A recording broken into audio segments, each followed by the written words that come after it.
Bonjour, on est le dimanche 20 octobre 2024. J'aimerais, d'un point de vue statistique, apporter certaines clarifications quant au calcul de la variance et donc de l'écart type.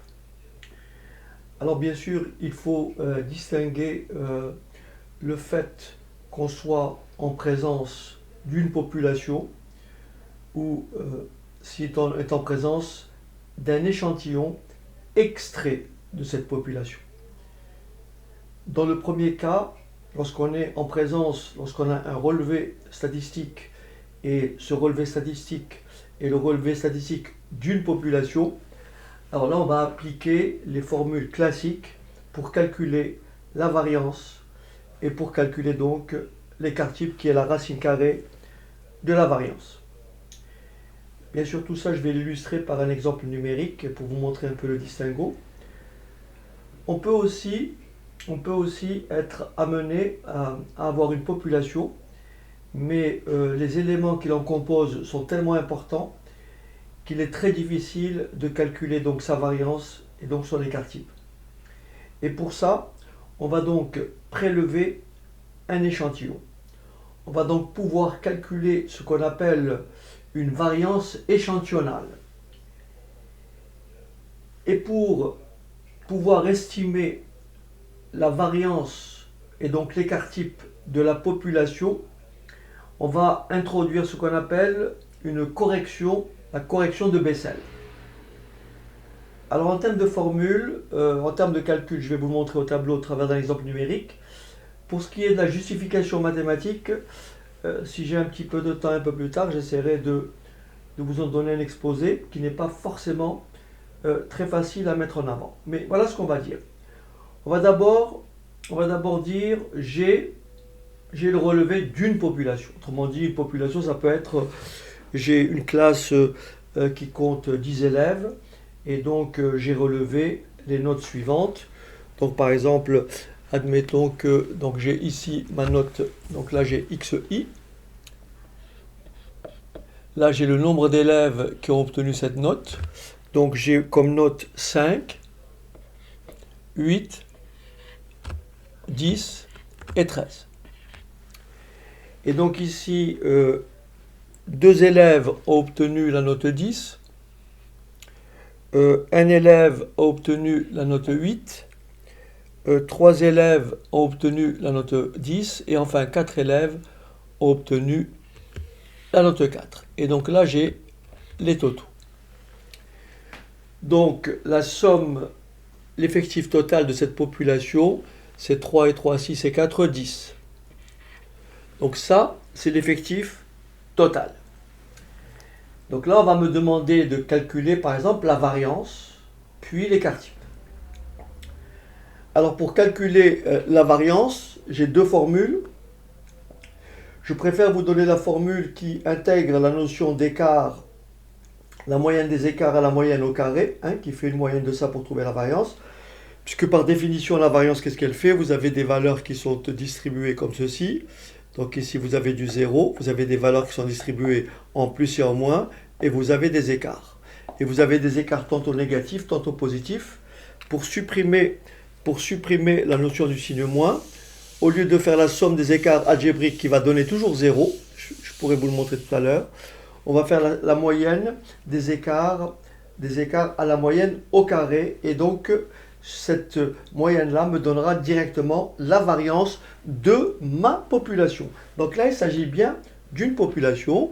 Donc si je veux calculer la variance, je vais d'abord calculer la moyenne. Pour calculer la moyenne, je vais faire les NIXI. Donc ça me fera 10, ça me fera 8, ça me fera 30 et ça me fait 52. Donc je me suis arrangé pour trouver des résultats, des nombres ronds pour éviter les virgules. Donc ça me fait 18, 48, 52, ça fait donc 100. Et donc ma moyenne que j'appelle mu, parce qu'il s'agit d'une population. Donc ma moyenne mu, elle est égale à la somme des NI-XI divisé par l'effectif total de cette population que j'appelle grand N. Et donc, la moyenne mu est donc égale à 100 divisé par 10, ce qui me fait une moyenne égale à 10. Maintenant, je vais mesurer la dispersion de ces notes autour de la moyenne. Et bien sûr, je vais faire une élévation au carré, je vais les pondérer et je vais faire la moyenne de ces valeurs-là. Et j'aurai ainsi la variance de ma population. Et donc là, la formule de la variance, je l'inscris ici. Donc, c'est bien sûr l'écart type au carré. C'est, j'écris donc divisé par grand N, effectif total de ma population. Je fais donc la somme.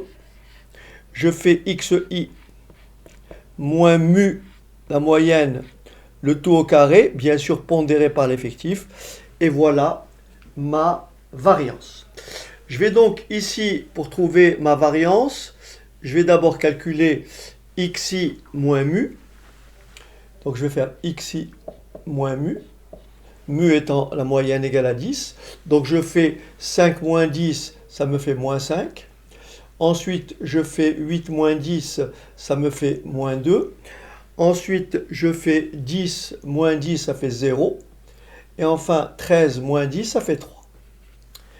Bien sûr, regardez bien, mathématiquement, je l'ai déjà montré plusieurs fois, mais si vous pondérez ces écarts-là, si vous multipliez ces écarts-là par l'effectif et vous faites la somme, vous trouverez toujours 0. Autrement dit, si vous faites NI, vous pouvez essayer, hein, si vous faites NI fois XI moins mu, moins la moyenne, donc si vous faites moins 5 fois 2, ça fait moins 10, moins 2 fois moins 1, ça fait moins 2, 0 fois 3, ça fait 3, et 3 fois 4, ça fait 12, et si vous faites la somme de ces écarts algébriques, vous voyez, moins 12 plus 12, ça fait bien 0.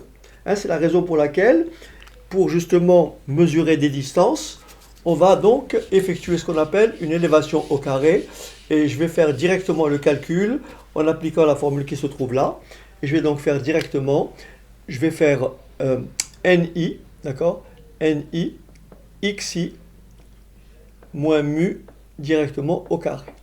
Donc je vais faire ça au carré fois NI. Donc 25 fois 2, ça fait 50. 4 fois 1, ça fait 4. 0 fois 3, ça fait 0. Et 9 fois 4, ça fait 36. Ce qui fait un total de 40 et 50, 90. Par conséquent, la variance de ma population, c'est tout simplement égal à 90 divisé par l'effectif total qui est de 10, ce qui me donne une variance, égale, alors que je ne dis pas de bêtises,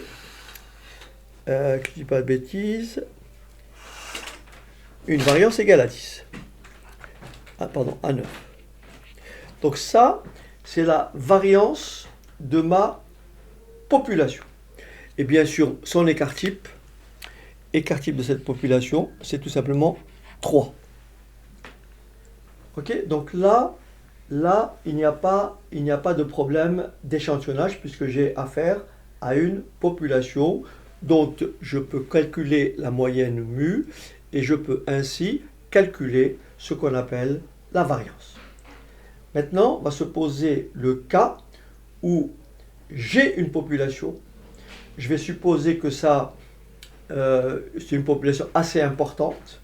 Et donc, je vais calculer la variance. Mais comme vous l'avez compris, manipuler un nombre de valeurs important est très compliqué. Autrement dit, on ne peut pas toutes les relever. C'est la raison pour laquelle, de façon, je dirais, il y a des techniques d'extraction d'échantillons. On va donc de cette population extraire un échantillon et on va essayer de voir ce que donnerait la variance de cette population en passant par ce qu'on appelle un échantillon. Donc cette fois-ci, j'ai toujours extrait un échantillon de cette population. Admettons que mon échantillon soit celui-là, mais attention cette fois-ci, la population, je ne la connais pas, d'accord? Je n'ai donc pas sa moyenne. La valeur mu, cette fois-ci, je ne l'appellerai pas mu, mais je l'appellerai x bar. Et x bar, c'est quoi? C'est la moyenne de l'échantillon que je viens de prélever. Et donc, cette fois-ci, attention, ce que je vais d'abord calculer dans un premier temps, c'est l'écart type de l'échantillon, que je vais appeler donc ici grand S. Je vais donc calculer l'écart type de l'échantillon, petit s, ok? Écart type, donc variance au carré. Et on a dit que, en fait, je ne connais pas la moyenne mu de la population. En revanche, je peux calculer x bar. Donc, ce que je vais trouver ici, c'est x bar. Ma formule, elle va se modifier. Je n'aurai plus ni fois xi moins mu, mais ni fois xi moins x bar. Et bien sûr, ici, l'effectif total grand N, c'était grand N de ma population. Et là, je vais tout simplement l'appeler petit n, effectif de l'échantillon. Petit n étant strictement inférieur à grand N. OK? Dans l'absolu, puisque ma population est supposée être très, très, très importante. Et donc maintenant, la question qui est posée ici, c'est, en faisant ce calcul-là, ce que je viens de trouver, c'est tout simplement l'écart type de, ou la variance de l'échantillon. C'est aucunement la variance de la population. Donc ici, qu'est-ce qui se passe en fait? Il se passe qu'il faut retenir la chose suivante, c'est que dans mes calculs ici, j'ai remplacé la moyenne mu par x bar. Autrement dit, l'objectif, c'est de trouver la variance dans la population. Mais x bar, c'est quoi? C'est une estimation, x bar, c'est une estimation mu de la moyenne de la population. Donc, en fait, j'ai introduit ce qu'on appelle en statistique un biais. Et ce biais-là, il peut être corrigé. Il y a ce qu'on appelle la correction de Bessel, qui fait qu'une fois que vous avez trouvé l'écart type ou la variance de l'échantillon, ici S2, pour trouver l'écart type de ma population, donc écart type, donc la variance de ma population, donc écart type au carré, je vais prendre donc S2 et je vais le multiplier par la racine, par ce qu'on appelle ce coefficient, donc qui va justement majorer cette variance, parce que rappelez-vous, on a dit que lorsqu'on calcule la moyenne de l'échantillon x bar, cette valeur, c'est elle-même une valeur qui est comment estimée, d'accord? Et donc, elle est basée sur des données échantillonnées, d'accord? Ensuite, par conséquent, la différence xi moins x bar, cette différence-là, qu'est-ce qu'elle va être? Elle aura tendance à être plus petite que les différences xi moins mu. D'accord? Ces différences-là, xi moins x bar, vont être plus petites que les différences réelles xi moins mu. Car x bar est tiré vers les valeurs de l'échantillon. D'accord? Et donc cela entraîne une sous-estimation de la variance de la population. Et c'est là où intervient ce qu'on appelle la correction de Bessel. On va donc multiplier l'écart type de notre échantillon, ou la variance de l'échantillon, par la taille de l'échantillon, divisé par la taille de l'échantillon moins 1. Autrement dit, ceci est le résultat et la variance de mon échantillon. Si je veux trouver la variance de la population, donc écart type au carré, je fais donc 9 multiplié par la somme des petits n, donc ça fait 10, divisé par 9. 9 divisé par 9, ça fait 1, ce qui me fait une variance de la population égale à 10. Donc là, la formule c'est quoi? Écart type de la population, ou variance de la population, égale variance de l'échantillon, que multiplie petit n sur n-1. Je vais vous donner après une autre expression. C'est exactement ce que, en général, vous trouvez dans les manuels pour ce qu'on appelle, quand vous avez un calcul en finance par exemple, pour calculer un risque. Et donc lorsque justement on a des rentabilités qui sont extraites d'une population, d'un certain nombre d'années, on va donc effectivement calculer d'abord la variance, puis le risque lié à l'action. Je vais vous montrer ça après. Donc ici, je peux conclure en disant que donc l'écart type de la population est égal tout simplement à S, racine carrée, que multiplie racine carrée de petit n sur n-1. Donc vous voyez bien que la variance de la population a été légèrement corrigée, mais corrigée en valeur supérieure. Maintenant, la formule qu'il faut retenir. Je vais effacer tout ça et je vais vous dire comment vous devez effectivement disposer vos calculs. Donc je reprends ma démarche. On me donne un échantillon. On me dit que c'est un échantillon. D'accord ? On me dit que c'est un échantillon. Et donc, on me demande de calculer la variance, puis l'écart type. Ce que je fais normalement, je vais appliquer la même formule. Et vous allez voir qu'on va trouver la même chose. Donc, je vais calculer la variance de ma population. Si je veux trouver la variance de la population, je vais faire donc la somme des NI facteur de XI moins X bar au carré divisé par N moins 1. Autrement dit, l'effectif moins 1. Essayons de voir. La somme des NI XI moins X bar au carré, c'est 90. Divisé par l'effectif de l'échantillon qui est égal à 10, mais 10 moins 1, ça fait combien? Ça fait 9. Et 90 divisé par 9, ça fait bien une variance de la population égale à 10. Alors pour bien voir ce qui se passe, regardez bien. Tout à l'heure, je vous avais dit, regardez, je vous avais dit tout à l'heure, la variance de la population est égale à la variance de l'échantillon, d'accord, multiplié par n sur n-1. D'accord? Regardez bien pour retrouver cette formule. Regardez bien. Alors, vous allez bien comprendre. Donc, l'écart type, la variance de ma population, j'écris la formule de la variance de l'échantillon. La variance de l'échantillon, c'est quoi? C'est la somme des NI, XI, moins X bar au carré sur petit n. Ça, c'est la variance de l'échantillon. Et on a dit que pour trouver la variance de la population, on multipliait ça par n sur n-1. D'accord? Donc ça, c'est la correction de Bessel. Et vous voyez bien que le petit n se simplifie. Et qu'est-ce qui me reste? Il me reste que la variance de la population est tout simplement égale à la somme des NI fois XI moins X bar, le tout au carré, divisé par, je simplifie par n, divisé par n-1. Pour résumer, il y a deux façons de faire.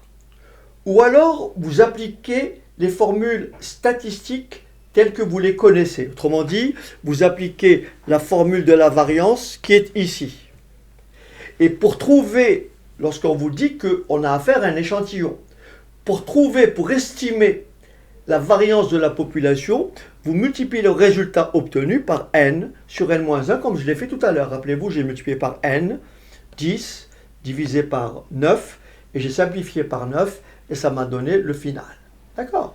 Donc voilà comment il faut retenir. Donc en fait, il y a deux démarches. Il y a celle qui consiste à dire, je prends mon échantillon, d'accord? Je prends mon échantillon,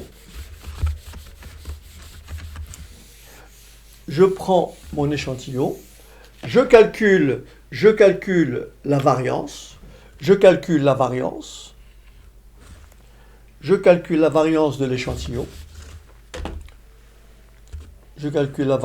et je fais 1 sur n, somme des ni, xi moins x bar, le tout au carré. Ça, c'est la variance de l'échantillon. Bien sûr, pour l'écart type, vous prenez la racine carrée. Maintenant, à partir de là, comment je fais pour retrouver la variance de la population? C'est ça qui sera à calculer. Il y a deux façons de faire. Soit vous dites la variance de la population, c'est ce que j'ai trouvé ici. C'est ce que j'ai trouvé ici, c'est-à-dire 1 sur n, somme des ni, xi, moins x bar au carré, et le tout multiplié par n sur n moins 1.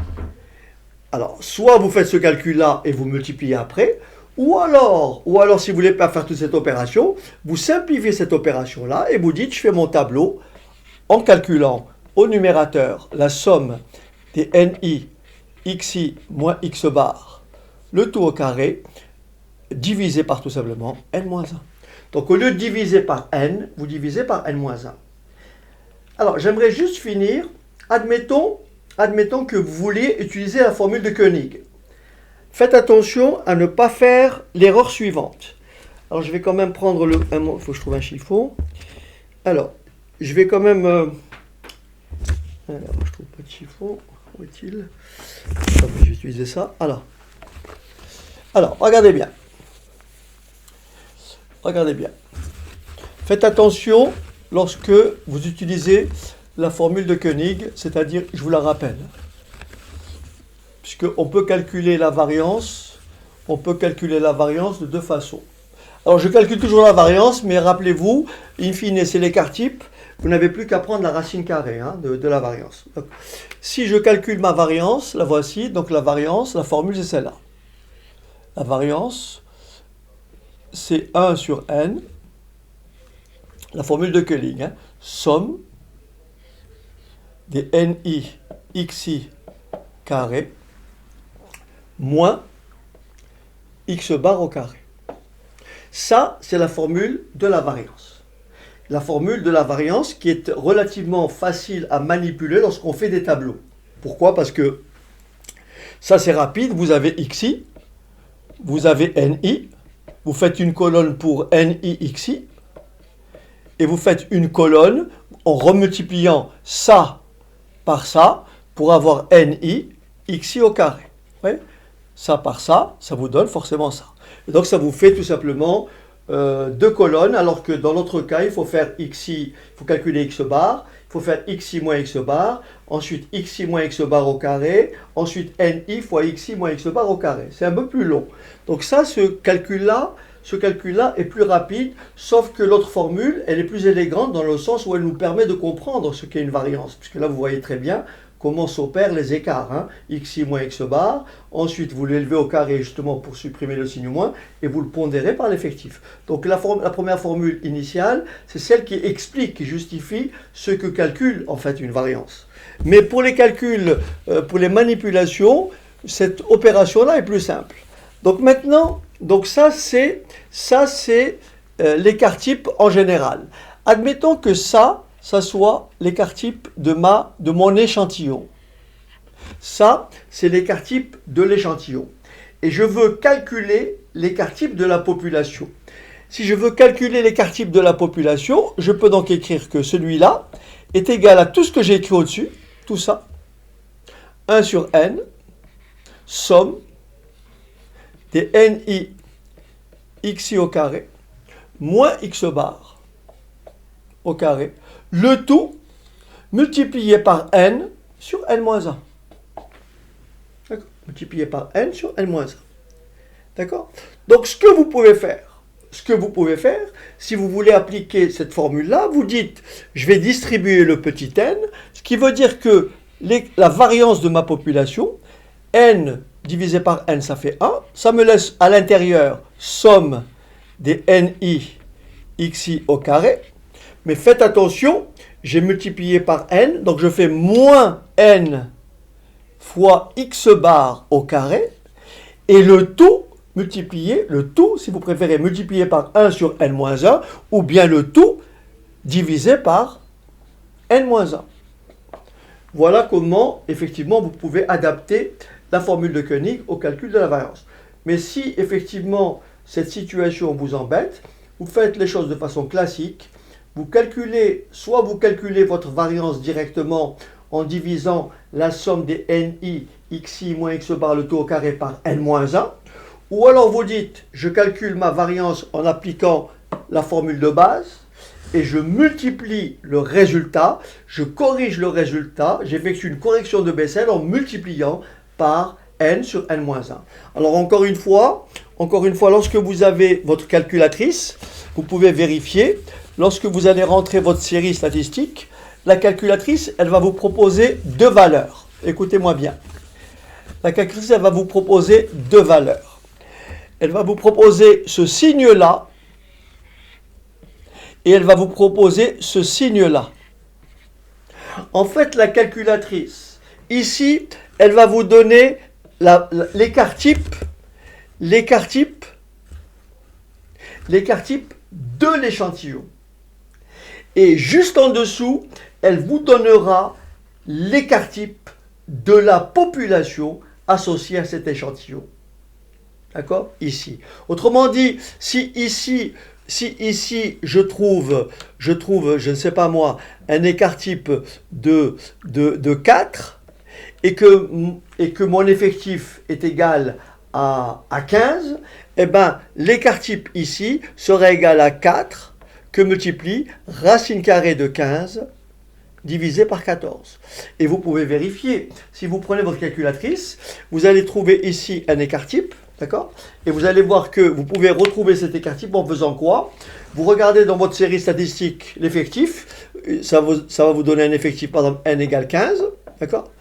Vous regardez l'effectif n égale 15, et vous multipliez cette valeur-là par la racine carrée de ce que vous lisez ici, divisé par n-1, c'est-à-dire 15 sur 14, sous la racine carrée, et vous allez exactement retrouver le S qui se trouve juste en dessous.